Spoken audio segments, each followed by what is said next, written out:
President states that new technology will be used to monitor whether electronic media institutions violate the frequencies allocated to them.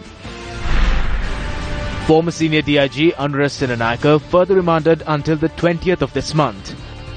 Teachers of Nalanda College, Colombo lodge a complaint with the Bribery Commission against the principal.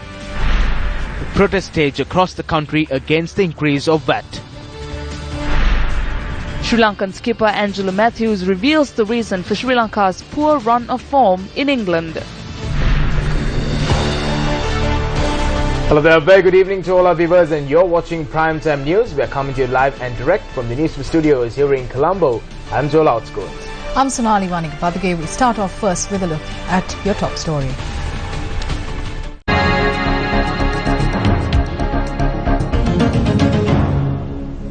President Maithripala Sirisena engaged in an inspection tour of the Telecommunications Regulatory Commission today to look into the efficiency of the commission that comes under the purview of the President. The President's Media Division says that even though the Telecommunications Regulatory Commission has been an institute that comes under the purview of the President since the year 2004, this was the first time a President inspected the Commission personally.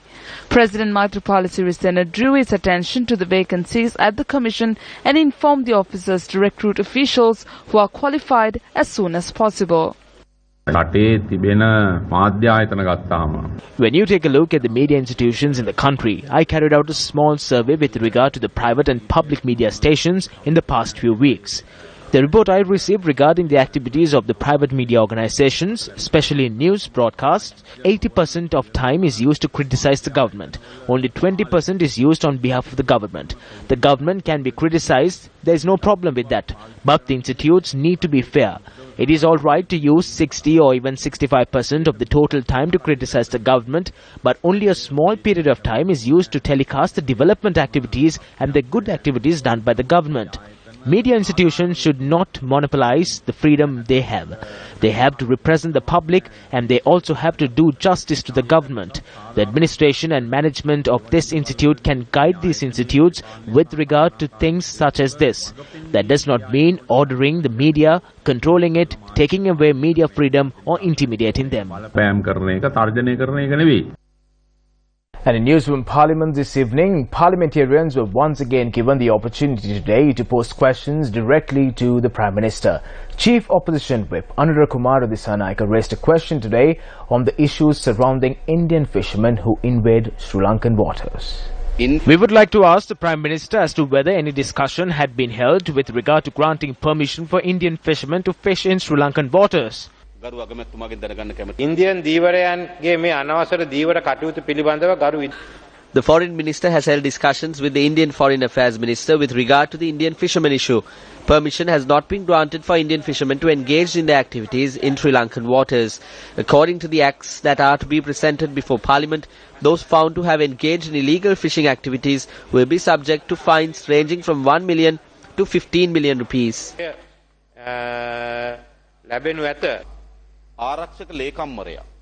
The Defence Secretary addressing an event in the north stated that in order to resolve this issue, a separate zone could be created for Indian fishermen, or they could be allocated a set of days to engage in fishing. Several such proposals have been forwarded from both our side as well as from India. We will not allow Indian fishermen to come into our waters and act according to their wishes. Meanwhile, UPFA parliamentarian Vasudeva Nanakaru raised a question today regarding compensation provided to public affected by recent natural disasters as well as the Salava explosion. In the recent past, people were affected due to landslides, flooding as well as explosions of military ordnance. The affected people complained to us that they have not received the compensation promised by the government for the damages sustained to their houses and their properties. They note that only a few people have received compensation. What is your response?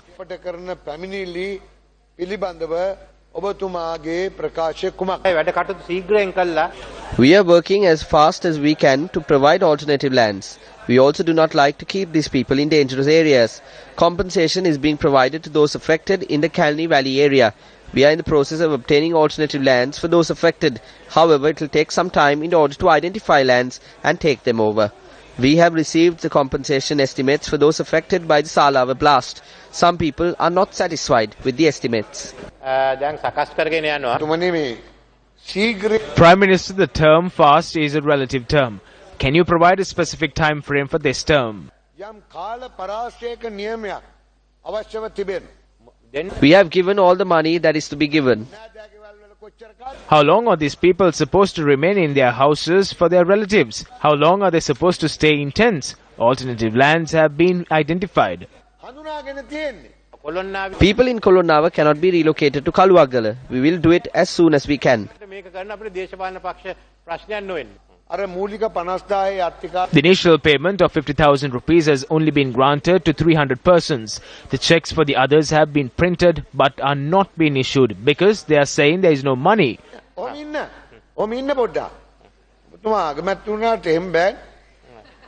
Can you solve these issues by repairing roofs on top of walls that have been damaged? We have provided compensation to nearly 600 individuals. Money has been allocated. Maybe there is a delay in the money being issued. For you, they are the public. For me, they are my voters. Still from the chambers, Prime Minister Ranil Wickremesinghe also commented on 2 ships that were purchased by the previous government. The Prime Minister made this statement in response to a question raised by UMP MP Nalin Bandara. At a time when the world shipping industry is in a decline, the previous government took steps to pay a large sum of money to obtain 2 large vessels. The Ceylon Breeze and the Ceylon Princess was acquired at a cost of $70 million. Each ship cost $35 million. The purpose of acquiring these ships were to transport coal to the Lakvijaya power plant in Putlam and the proposed Sampur power plant. However, due to the monsoon conditions, the only period when coal could be unloaded to the Lakvijaya power plant via sea is during the period between September and April. There was no instance when it was stated that ships would be used to transport coal for the proposed Sampur power plant. The shipping corporation has therefore decided to use these vessels for commercial activities. $70 million was spent on these 2 ships, but today they are only worth $40 million. That's a loss of $30 million.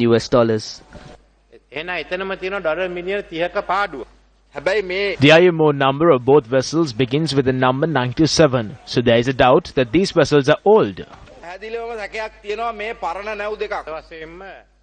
It is a surprise that there are 2 ships. We will provide all the information to the police. They can conduct investigations. Are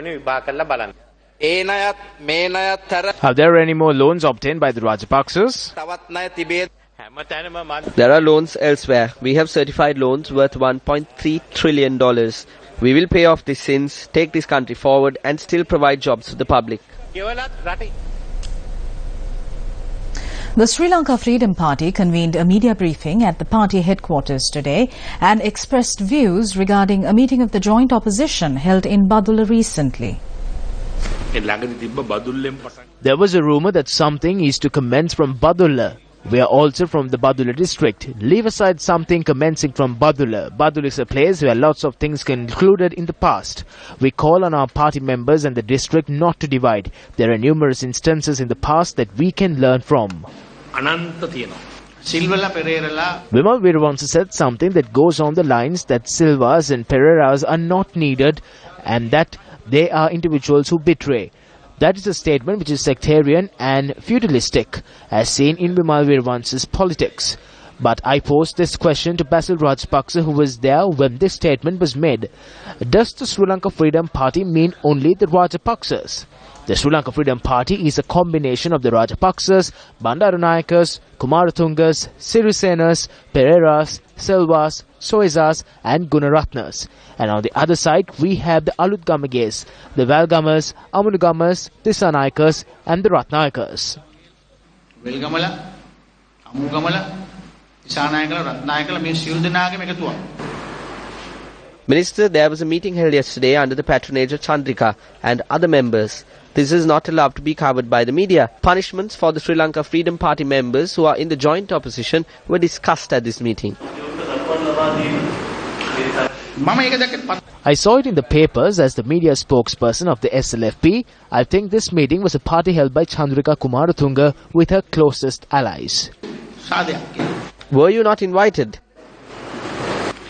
If it was a party held by Chandrika Kumaratunga with her closest allies, how will I be invited? Are you not a close ally? I'm an obedient follower, but not an ally. Isn't a follower more valuable than an ally? You need to ask that from her. Members of the COPE are suddenly resigning. There is a possibility that Sujiva Senasinghe is to be appointed to this position. It was the COPE that carried out the main task in the investigations pertaining to the governor of the central bank. This is done to increase the opinion of the UNP. How will the SLFP respond to this?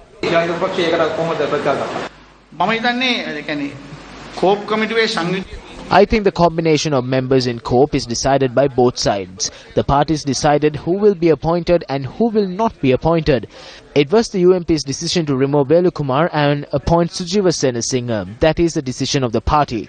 No wrongdoer has been punished through the judicial process following a COPE investigation. This hasn't taken place even in England. It is only if we take a historic decision of good governance that goes beyond England that Arjuna Mahendran will be punished, even if he is identified as the wrongdoer by COPE. If it is brought to a situation where he is punished, Sunil Handanethy could come forward as the next presidential candidate.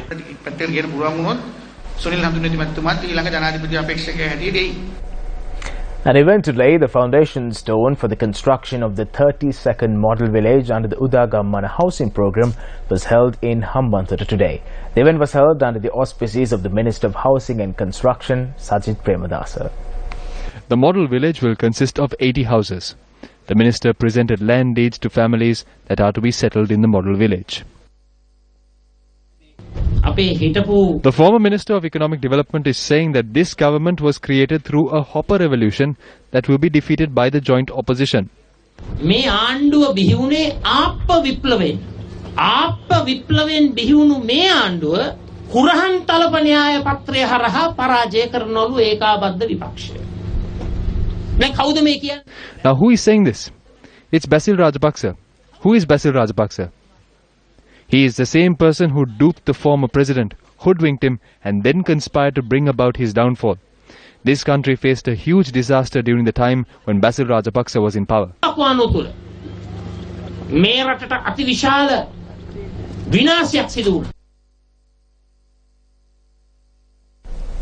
Former senior DIG Anura Senanayake was remanded once again until the 20th of this month over the case pertaining to the killing of rugby player Wasim Tajuddin. The order was made when he was produced before the Colombo Magistrates Court today. The magistrate informed that if a bail application is to be made on behalf of Senanayake, it should be directed before the High Court. The Narayanpeta Crimes OIC, who is also in remand custody over this incident, was also once again remanded until the 20th of this month. The petition filed by the FCID against former Minister Johnston Fernando was taken up at the Kurunegala High Court today. The case was taken up for the production of 53 documents with regard to the charges levelled against the former minister. Only a part of the documentation was produced before court today. Court ordered that all the documents marked in the indictment be submitted by the next date that the case is called. The case will be called again on the 1st of August. Media spokesperson of the National Freedom Front, Mohammad Muzamil, was remanded until the 13th of this month. The order was made by Colombo Fort Magistrate Lanka Jaratna. Muzamil was recently arrested by the police FCID over an incident of allegedly obtaining an amount of 6.2 million by fraudulent means from the State Engineering Corporation. Parliamentarian Vimal Veeravansa was also present in court. Retail and wholesale traders staged demonstrations in Hambantota, Ratnapura and Kurunegala against the increase of value-added tax. Traders in Ratnapura closed down their shops in a show of protest against the increase of VAT. According to our correspondent in the area, only pharmacies and restaurants remained open in the area when the protest was underway. The traders engaged in a demonstration opposite the Ratnapura clock tower demanding the reduction of VAT.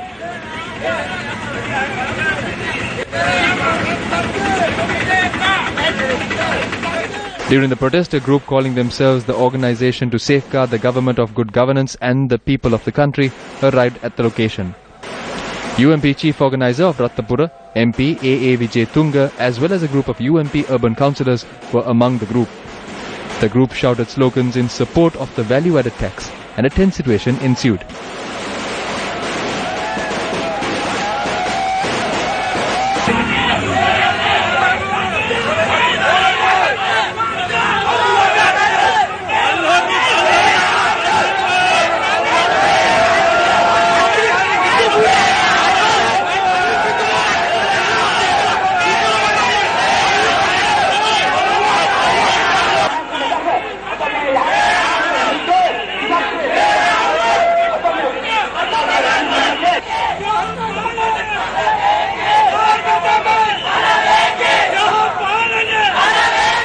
The two groups dispersed afterwards.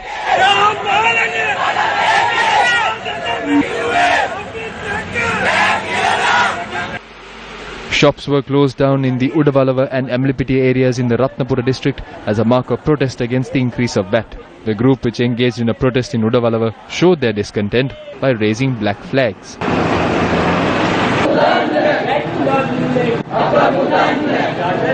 A demonstration was also staged in the Amlipitiya town. During the protest, an effigy of the finance minister was also set ablaze. Traders of Hambantota closed down their shops and engaged in the demonstration in the Hambantota town.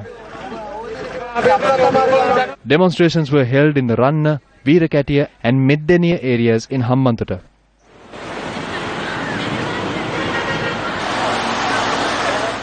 Yet another demonstration against the increase of value-added tax was staged in the Kurunegala town. Deputy Minister of Power and Renewable Energy Ajit P. Pereira expressed his views regarding the VAT revision. Why are political movements taking to the streets with businessmen against VAT? That is because of the issue of VAT being imposed on retail and wholesale trade. Now, according to the new law, traders who earn 3 million rupees a quarter or 12 million rupees annually will be subject to the tax. Now, when it is brought to such a level, even a regular trader in the city who operates a retail or wholesale shop will be a part of it. Why does the trader have a problem with it? When they get registered for VAT, the government will be able to see the size of the shop and the amount of trading that occurs. Then they will have to pay income tax. It is the consumer that pays VAT. Why are the traders getting scared? It is because through VAT, they will become part of the government's program to increase tax revenue. The Anti-Corruption Front convened a media briefing in Colombo today.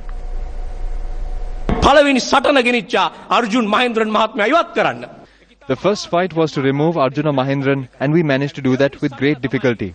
Now the second fight is to conduct a fair investigations into allegations levelled against him with regard to the fraud he had committed against the people of this country. But the intervention by the Prime Minister and the United National Party with regard to this investigation creates doubt.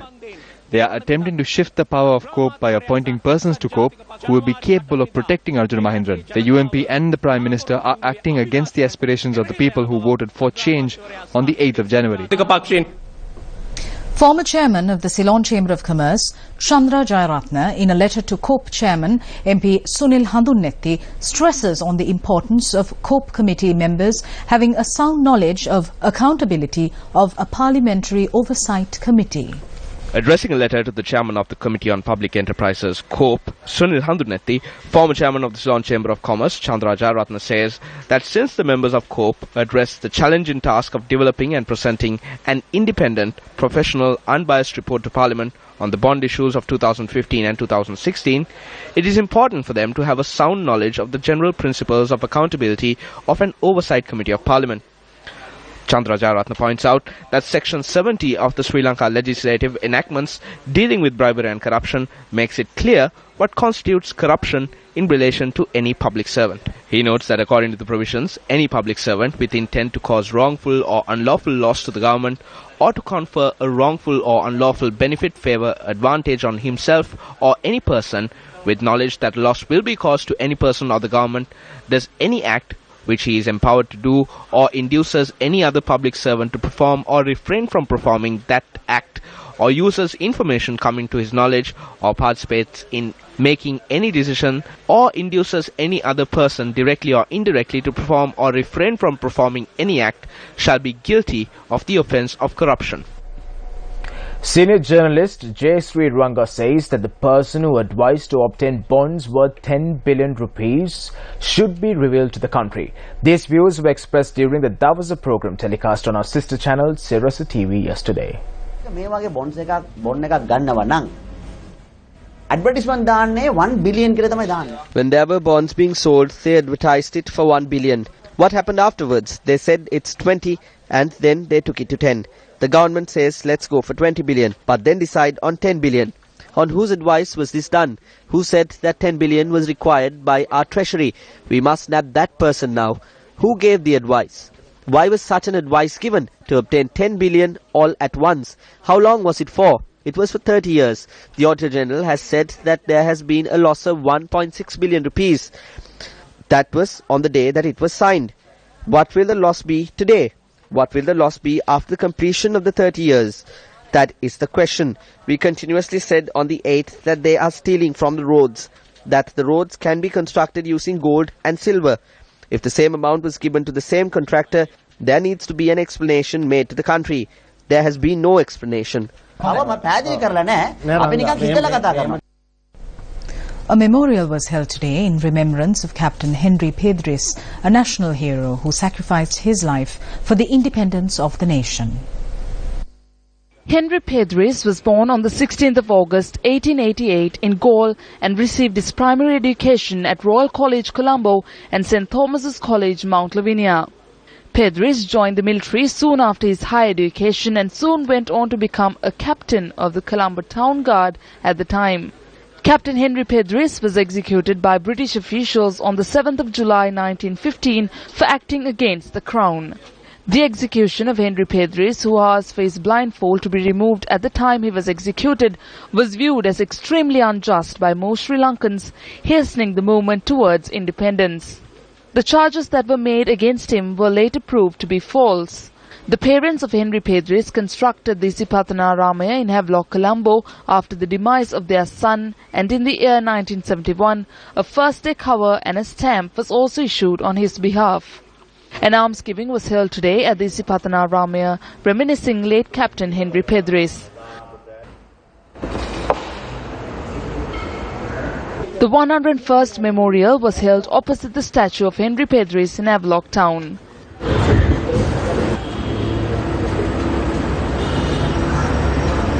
A group of family members of Henry Pedris also attended the event. A media briefing was held in Colombo today in line with a conference which is to be held from the 11th to the 14th of this month, titled Tourism, a Catalyst for Development, Peace and Reconciliation.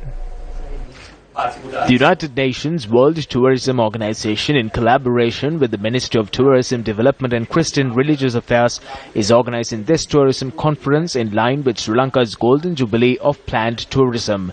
Addressing the media, Minister of Tourism Development and Christian Religious Affairs, John Amrathunga, made the following remarks. We are opening the Vatico airport for civilian transportation. All those tourists who come to Colombo take a flight directly to the eastern or the northern province for their holidays. Gathering has been done about the 5-star, 4-star, 3-star, 2-star and 1-star hotels. Informal sector is mostly found in Colombo. Now this informal sector is not paying any taxes. They are not paying the 1% levy. They are going scot-free. Time has come to issue a gazette notification to round up all these people who have put up apartments, renting out the apartments. Some of those apartments, the money doesn't come to Sri Lanka. They are collected outside, only the people come. This is something that we have to now interest our mind. Get them also some form of registration and to ensure that they should pay the taxes that the hoteliers are paying.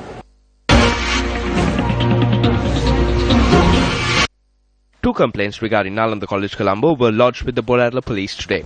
One complaint was filed by 2 deputy principals of the school, together with the teacher in charge of prefects and several prefects, including the head boy. The second complaint was lodged by a parent of a student attached to Nalanda College, Colombo. The first complaint reveals an interesting story. The principal had allegedly used the services of prefects to monitor if posters were pasted against him during the night.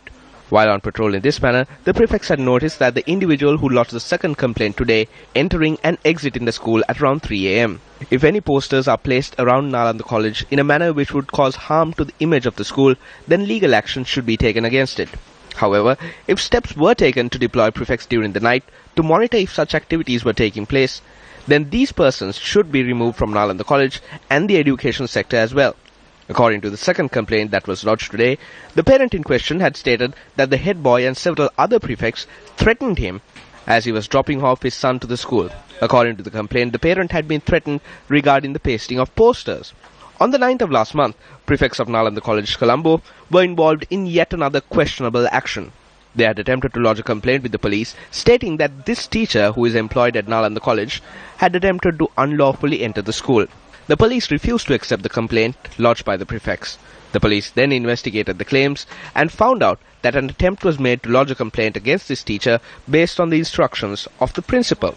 The teacher, who reported to work as usual on the 16th of June, was summoned before the police once again after the principal of Nalanda College lodged a complaint over the phone that he had entered the school illegally. Today, this teacher, along with another academic staff member, arrived at the commission to investigate allegations of bribery or corruption to inquire into a complaint they had lodged regarding the principal of Nalanda College on a previous occasion. On the 14th of last month, the Anti-Corruption Secretariat informed the Bribery Commission to launch investigations into the principal of Nalanda College, Colombo, as their investigations have unearthed a financial fraud committed by the principal. If the authorities and education officials had any motivation to act on the unpleasantness surrounding Nalanda College, Colombo, they could have acted on the recommendations issued by numerous investigations into the acts of the principal. Why do education officials continue to remain silent and let one of the premier schools in Colombo fall into disrepute? Who are they trying to protect? Minister of Education, this is over to you. A luncheon organized by the American Chamber of Commerce titled Sri Lanka's Readiness for TPP was held in Colombo today. The discussion looked at the impact of Trans-Pacific Partnership or TPPs on Sri Lanka and the readiness of the country to join TPP and other such mega regional trade agreements. The keynote address was delivered by Dr. Nihal Pittigala, a consultant of USAID and the World Bank. President of the American Chamber of Commerce Asanka Ratnayaka and Nimal Cook, Secretary of AmCham, were also present at the event. Meanwhile, it was announced today that a one-year ban has been imposed on Sri Lanka batsman Kitruan Withanage for misconduct. This was confirmed to Sport First by Secretary of Sri Lanka Cricket, Mohan De Silva. And on that note, we wrap up this edition of Primetime News. I'm Sonali Wanikabadage. And I'm Joel Outscoon. Thank you very much for stopping by. Take care. Good night.